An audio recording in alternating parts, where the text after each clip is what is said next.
Have you ever had this quiet realization, like this oh shit moment, like, oh shit, I'm becoming my mother? I know we've probably all had that feeling from time to time, especially if you've had a challenging relationship with your mom or a parent and you recognize that your parent may have narcissistic tendencies. They fall on that spectrum. They are a little bit more egocentric. They don't really know you emotionally.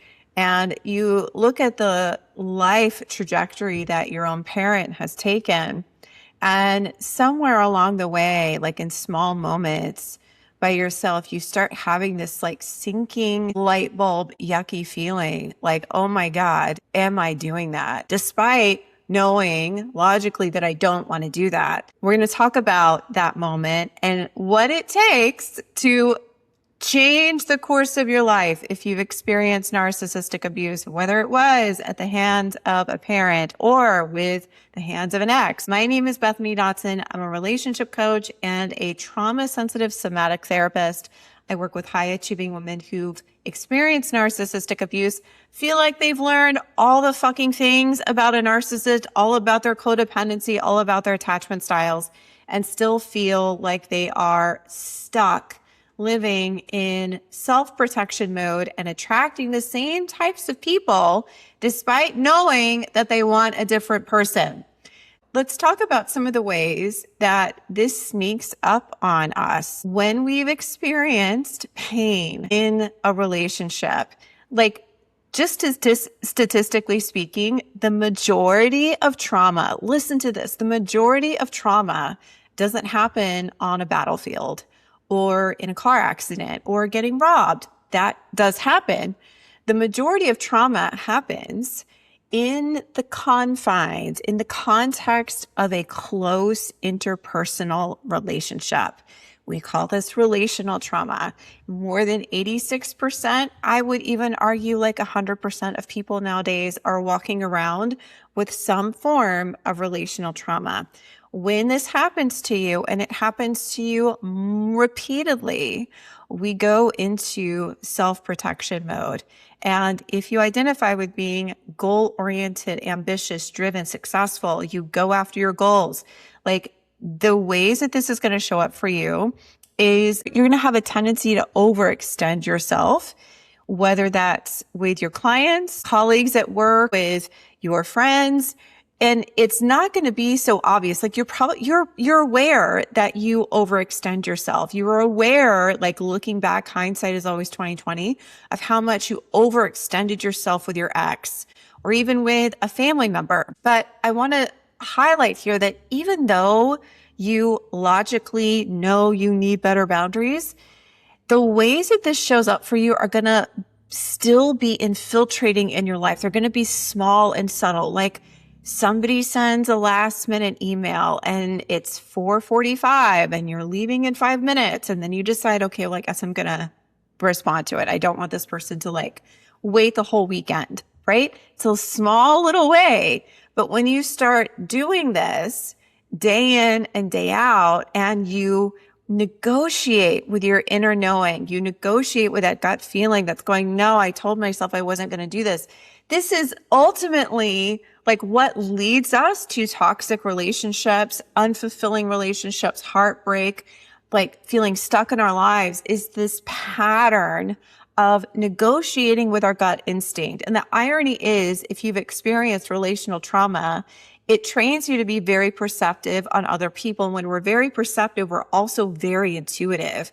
The downside of that is that if you have relational trauma, also, it makes you not trust that inner knowing. And so we go through years and decades of our life living in this conflicted pattern of like feeling our intuitive knowing and then going, and not listening to it and moving forward anyway. This is ultimately what leads us into dysfunctional scenarios and repeating that same pattern that we can't seem to break out of. Overextending yourself, it leads to chronic resentment. It leads to emotional exhaustion. This, by the way, keeps you unavailable emotionally for yourself. It's a subtle form of self-abandonment, and it keeps you unavailable for something greater to come into your life. Because if you are spending a good amount of your time, despite telling yourself, I want to do better, but you still find yourself falling into that trap of like, I know I need to open myself up more. I know I need to I want to attract a great partner. But if in the meantime, you are sabotaging the potential of that by saying yes when you mean no, by doing little small things because you don't want somebody to be mad at you. This is fawning, by the way, fight, flight, freeze, or fawn. Like, you're holding yourself back from that. The other common way this will show up in your life is through achieving business or career success. I see this a lot. I've fallen into all of these, by the way. I especially identify with the business piece because if you've had heartbreak, if you thought that somebody was your person and they betrayed you, or you experienced emotional abuse at the hands of that person and you stayed long past the expiration date, there is a part of you that inherently does not want to lose a connection. And when we lose that connection with that person, even if our intuition knew at the very beginning there were signs and we continue to negotiate with ourselves and keep going, we experience a lot of pain, even though we know it's not right. There's a lot of grief that needs to happen and a lot of pain. And then along with that comes a lot of beliefs and stories that we tell ourselves. Well, I'm too old now. Nobody's going to want me with this much damage. Who would want, now I've got, I'm a single mom. Like, who's going to want to take that on? Like, we create all of this stuff. And one of the ways that we deal with that is by becoming very driven and very goal oriented and building up amazing careers and creating a lot of success for ourselves. And as a way of I don't need anybody. I don't want to need anybody. Needing people is not safe for me. I've learned through a lot of experience that needing people fucking sucks. And 99% of the time, they always let me down, disappoint me, or somehow make it my fault. The downside of focusing on business and career success is that you reach a point where it's not enough. It kind of becomes like how an addict or an alcoholic, when they start drinking or they start using, they have a level that they can use at, and that gets them to the state that they want to be in. But over time, their body adjusts to that level, and then they have to use more to achieve the same high. It's kind of like that when you chase success and you use building a successful career as a thing that's going to reignite your life and you're glowing up and you're rebuilding yourself. Once you get there and you get the thing, or you get the income months that you're after, or the title, you have this moment where you're I thought I would feel better about this. I thought I would feel is this it? There's this and there's a term for this called the hedonistic treadmill. We get on this cycle of chasing things out here, thinking that once we get the thing out here, it's going to fill up this lack feeling, this emptiness feeling. And what I see a lot of women get caught in, especially if they have narcissistic abuse in their background, is falling into this trap of, I got the success, but now I'm realizing it's not everything and it's leaving me kind of empty. And then they go out and they start dating and they run into the same frustration and repeat the same pattern. And it creates this really deep feeling of stuckness and powerlessness in a lot of ways, because they know that they are the problem. They know that they're the common denominator, but they can't seem to figure out well, what is it exactly that I'm doing and how do I change this? So the final way that this is going to show up for you is eventually, once you realize that you're overextending yourself and you're creating resentment and emotional exhaustion. That's way number one, that you keep yourself unavailable and off the market. And then you achieve all the success and the shiny objects and you get what you want and you create the massive revenue months and you get the corner office and all the shit that you want. And you realize, well, that's not what I wanted either. And then you start dating from that place emotionally, and you're like, why am I getting people that are inconsistent and don't respect me? I know it's me. Ultimately, what we start doing is making the decision just to kind of not take any more risks. I see this all the time on social media. I'm done with dating. I'm so done. And it's like, I get it. It's hard. It's very challenging. It's not for the faint of heart. Good people are out there, and love very, very, very much still exists. Like, love is everywhere. Love is in you right here and right now. It's just that you've disconnected yourself from that feeling, and the feeling of being anxious, or the feeling of lack, or the feeling of like, is this all there is overpowering the love that is already within you. So that's the primary love. I got off on a tangent. Let me get back. Romantic love is very much still possible, but there are things that we're doing that are getting in our way. And so the thing that ultimately we find ourselves in is that we start living from self-protection mode. And self-protection mode is super fucking sneaky. Like, self-protection mode looks like saying yes when you mean no, because if you say yes to somebody, that means that they're going to like you a little bit more. That means that they're going to value you more. And what does that ultimately mean? It means you're not going to lose that connection. If you build up an amazing business and you make a lot of fucking money and you have an amazing, beautiful home and you have all the things, and then you start dating, our belief is like, well, I'm more valuable now. Somebody's going to see me as more valuable. And what does that ultimately mean? That we're not going to experience a loss of connection. But these things that we're using to prevent loss of connection makes us more susceptible to it, because we're walking around in life with a deep hidden belief that I'm afraid you're going to leave me. And if we have that subconscious belief still alive and well, that is the driver behind all of our things that we do to try to get our needs met. And the irony is that if you still have that subconscious belief, you're going to continue to manufacture situations and relationships out here that keep mirroring that back to you. One of my mentors says that everything in your life is a mirror. This is a business mentor. He meant it in a business sense, but it goes for everything. Like, everything is mirroring back to you what your subconscious beliefs are. So when we start living on self-protection mode, it'll prevent rejection. It'll prevent you from experiencing more potential heartache and frustration in the dating world. It'll prevent you from, getting into like terse conversations with family members. I'm just not going to talk to them very much. I'm just going to keep to myself. Yeah, it'll work. But the downside, the ultimate cost of that is you feel stuck in your life. You feel dulled. You feel like you're living a very small life, and you start having this emerging chronic feeling and question of, is this all there really is? Like, is this as good as it's going to get? Am I here? Have I reached the pinnacle of, is this really what my life is? And that's not a fun place to live from.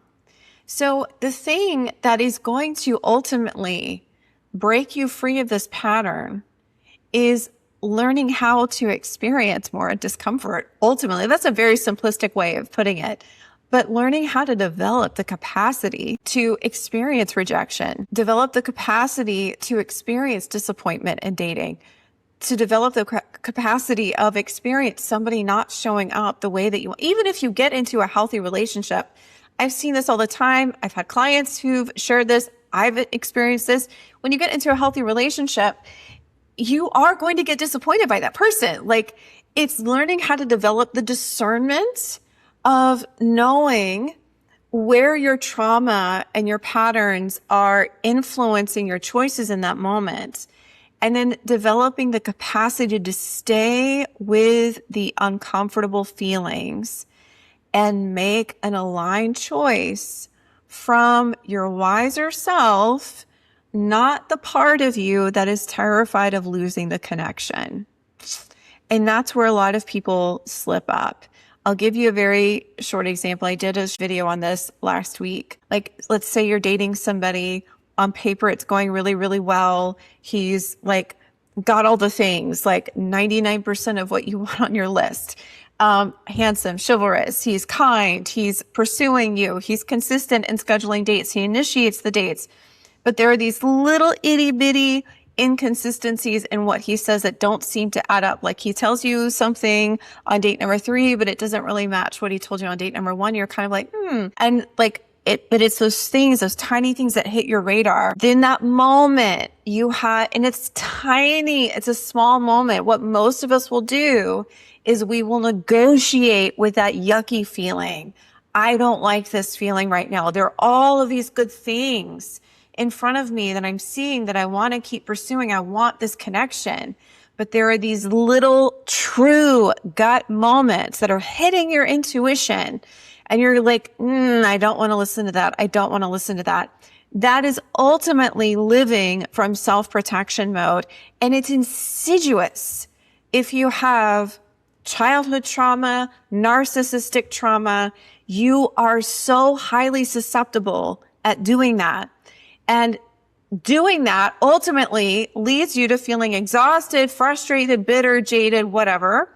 And then you continue just to hunker down and live in even more self-protection mode. That's not the cure. That leads to more depression, anxiety, the belief that this is all there is for me. And then you don't take any action. And then 10 more years goes by and you're basically still stuck in the same place.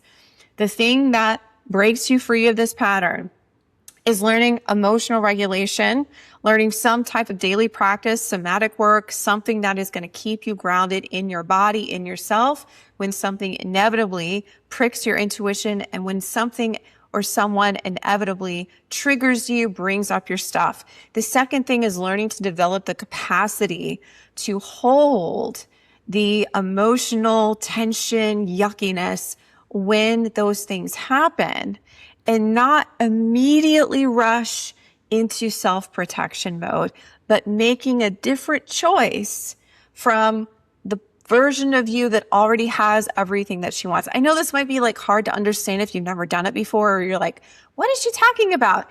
It's not something that you can logically get. You have to do it through experience. You have to put yourself purposely in relationship scenarios and life situations that are going to be uncomfortable, that are going to bring up your stuff so that you can make a more empowering choice. And this is the work that we do inside of Break the Cycle. We work with you on really developing that emotional capacity to withstand rejection, withstand frustration, withstand disappointment, and continue showing up as the most vibrant version of you. This doesn't mean that you like never feel sad or feel grief or feel angry or feel pissed off at people. You do, but it's giving yourself the bandwidth to feel those emotions and then continue taking risks out of your comfort zone to get what you want in your life and in your love life.